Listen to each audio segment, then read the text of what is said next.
आज की इस वीडियो में आप एक ऐसे रहस्यमयी व्यक्ति के बारे में जानने वाले हो जिसको आज तक कोई समझ ही नहीं पाया। ये एक ऐसा बंदा था जो किसी भी महिला से सिर्फ एक बार बात कर ले समझो फ्लैट, फिर चाहे वो रानी हो, महारानी हो या फिर कोई भी हो, इससे कोई फर्क नहीं पड़ता। और मैं दावे के साथ कह सकता हूँ कि ऐसे इंसान के बारे में आपने ना कभी पहले सुना होगा और ना ही कभी देखा होगा। ये तो सिर्फ स्टार्टिंग है। जैसे जैसे आप इस बंदे के बारे में और ज्यादा जानते जाओगे आपके तोते उड़ते जाएंगे। तो किसी भी व्यक्ति विशेष को समस्या ना पहुंचाते हुए वीडियो को स्टार्ट करते हैं। Hello and welcome friends, my name is Anoop Singh and you are watching the Anoop YouTube channel. चलिए फिर ओके, तो स्टोरी स्टार्ट होती है साइबेरिया में। 1869 में एक बच्चे का जन्म हुआ जिसका नाम रखा गया ग्रिगोरी, और इसका जन्म एक छोटे से गांव में हुआ था। इसके घर में इसके अलावा इसके 8 भाई बहन और थे, मतलब इसको मिलाकर टोटल 9 भाई बहन थे इसके। सब धीरे धीरे वक्त के साथ बड़े होते गए। वो अपने घर में काम काज में हाथ बटाने लगे, पर ये सबसे अलग रहा करते थे। इसने ना तो कोई फ्रेंड बनाए थे और ना ही किसी से ज़्यादा बातचीत करता था। इवन अपने भाई बहनों से भी इतना बातचीत नहीं करता था, जिसके वजह से इनके घर में इनके मम्मी पापा परेशान रहने लगे कि आगे जाके लाइफ में क्या करेगा क्या नहीं करेगा। इस बात की टेंशन उनको होने लगी। जहाँ इसके मम्मी पापा को टेंशन होती थी, वहीं बाकी के जो दुनिया वाले लोग हैं वो सब हंसते थे इस पर, क्योंकि ये हर तरीके से कमज़ोर था अपने दूसरे भाई बहनों से। हड्डी इसकी कमज़ोर थी, पतली थी, शारीरिक रूप से कमज़ोर था, आंखें भी इसकी कमज़ोर थी और मानसिक रूप से भी कमज़ोर था। ये कभी स्कूल नहीं गया क्योंकि ये पढ़ता था और उसको भूल जाता था। इसका मानसिक स्थिति इतना ज़्यादा मजबूत नहीं था, जिस वजह से स्कूल ही नहीं जाता था, और साथ ही इसको पढ़ाई करना भी बिल्कुल भी पसंद नहीं था। फाइनली जब ये 19 साल का हुआ तो इसकी शादी करा दी गई, और 19 साल की उम्र में इसकी पत्नी भी घर आ गई, और कुछ ही सालों के अंदर इसके 3 बच्चे हो गए। पर थोड़े ही दिन बाद उन बच्चों में से एक भी बच्चा नहीं बच पाया, एक बीमारी के कारण। वो बहुत ही तेज़ी से इनके परिवार में फैली। हालांकि सारे बच्चे मर गए पर ये और पत्नी बच गई। पर ये अपने लाइफ में अब ज़्यादा कुछ कर भी नहीं सकते थे, क्योंकि ये शारीरिक मानसिक रूप से कमज़ोर थे और आंखों से भी कमज़ोर थे, जिसके वजह से कोई भी बंदा इसको काम देता ही नहीं था। जिसके बाद ये चोरी करने लगे, और चोरी करके जो पैसा पाते उससे ये पीते दारू खरीद कर। और धीरे धीरे टाइम के साथ इनके घर में फिर से 3 बच्चे हुए, और ये फिर से 3 बच्चे के पिता बन चुके थे।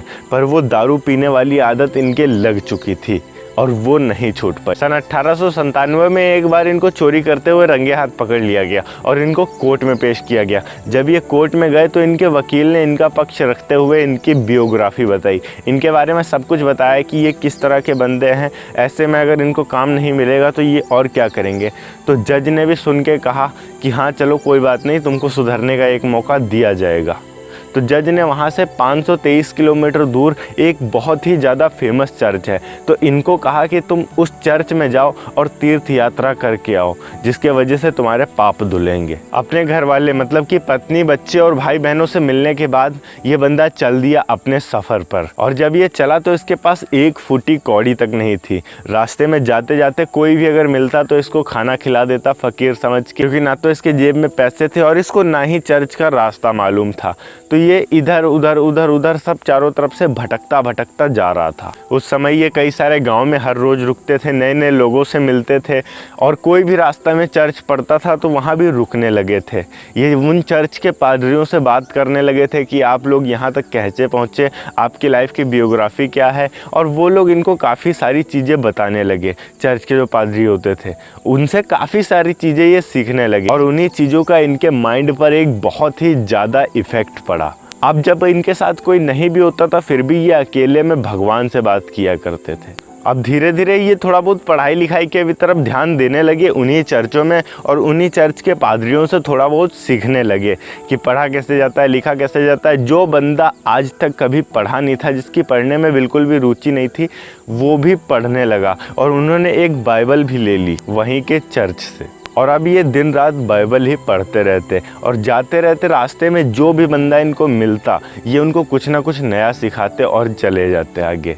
और ये अब तक इतना ज़्यादा ज्ञान प्राप्त कर चुके थे कि इनको कई सारे बीमारियों के इलाज के बारे में भी पता चल गया था, और ये कई सारी बीमारियों का इलाज मात्र चुटकियों में कर देते थे। जब ये लोगों को नई नई चीज़ें बताते थे, सिखाते थे, तो कुछ लोग इनको पागल बोलते थे और कुछ लोग इनको संत मानते थे। जज के द्वारा इनको जो सज़ा दी गई थी वो सज़ा ही इनके लिए वरदान बन गई और उसी सज़ा के वजह से इनकी पूरी की पूरी लाइफ चेंज हो गई। ये चर्च पहुँचे और चर्च पहुँचने के बाद वहाँ के पादरी से मिले, बातचीत किया, वहाँ 2-3 दिन रुका, अपने जहाँ जिस वाले चर्च में जा रहे थे उस वाले चर्च में, और वहाँ के जो पादरी थे उन्होंने इनको कहा कि आपको अब पीटर्सबर्ग चले जाना चाहिए, आपके पास बहुत ज़्यादा ज्ञान है, यहाँ से ज़्यादा ज़रूरत आपको पीटर्सबर्ग में होगी।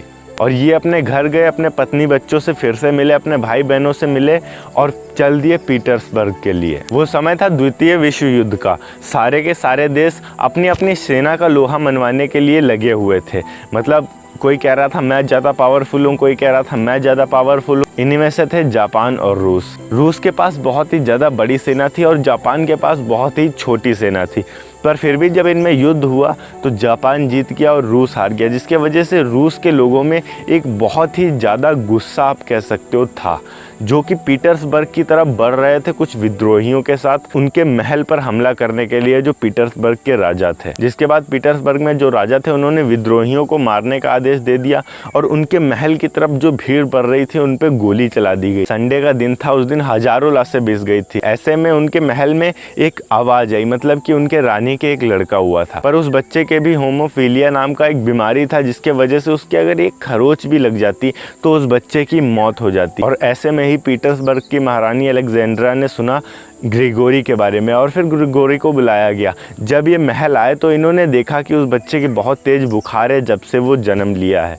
उस बीमारी के साथ। तो जैसे ही वो उनके सिर पर हाथ रखे और कुछ मंत्र पढ़े और वो बच्चा सो गया और बोले कि अब ये सुबह तक बिल्कुल ठीक हो जाएगा, आप बिल्कुल निश्चिंत हो जाओ। और वाकई में वैसा हुआ। सुबह होने के बाद वो बच्चा पूरी तरीके से ठीक हो गया।